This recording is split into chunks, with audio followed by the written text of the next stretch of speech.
তোমাদের মাঝে দিনগুলির ভিতরে সর্বোত্তম দিন হচ্ছে জুমার দিন।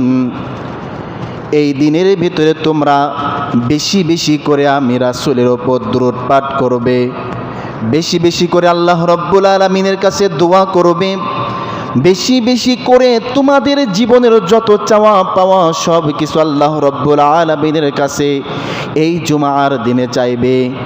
সাহাবীরা বললেন, রাসূলুল্লাহ, হাবিবাল্লাহ, আপনি তো আপনার ওপর দুরূদ পাঠ করার কথা বললেন, যা কোনো ব্যক্তি যদি আমার ওপরে দুরূদ পাঠ করে তাহলে আমি রাসূল সেটা গ্রহণ করি।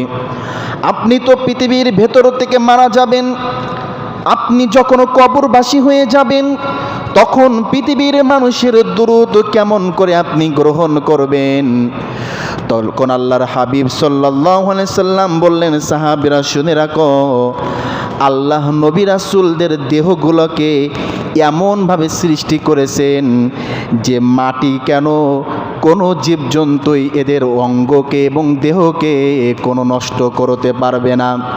শুধু তাই নয়, কোনো বান্দা যদি পৃথিবীর ভেতর থেকে তাদের রাসূলের উপর যদি দুরূদ পাঠ করে, কবরের জগৎ থেকে সেই দুরূদ গ্রহণ করেন, দুরূদের জবাব দিবেন তাদের রাসূল।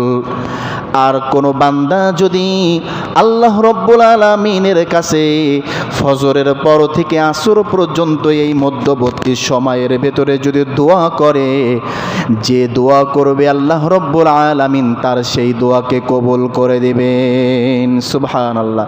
তার মানে জুমার দিন এমন একটি দিন, বান্দা যদি রাসূলের উপর দুরূদ পাঠ করে রাসূল সেটা গ্রহণ করেন। সাহাবীরা বললেন, রাসূলুল্লাহ, হাবিবাল্লাহ, আপনার উপরে যদি দুরূদ পাঠ করা হয় আপনি তো সেটা গ্রহণ করবেন, কিন্তু এর প্রতিদান স্বরূপ দুরূদ পাঠ করা ব্যক্তিকে আল্লাহ রাব্বুল আলামিন কি দিবেন? আল্লাহ রাসূল বললেন, সাহাবীরা শুনে রাখো, কোনো ব্যক্তি যদি শুক্রবারে জুমার দিন যদি রাসূলের উপর দুরূদ পাঠ করে তাহলে আল্লাহ রাব্বুল আলামিন সর্বপ্রথম তার 10টি গুনাহ ক্ষমা করে দেবেন। সুবহানাল্লাহ।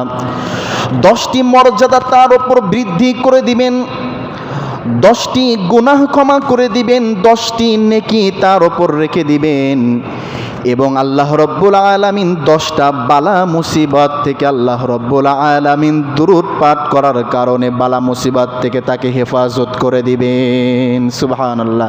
তার মানে শুক্রবারে যদি কোনো ব্যক্তি রাসূলের উপর দুরূদ পাঠ করে তাহলে সর্বপ্রথম তার 10টা নেকি তার আমল নামায় লেখা হবে, 10টা মর্যাদা তাকে বৃদ্ধি করে দেওয়া হবে,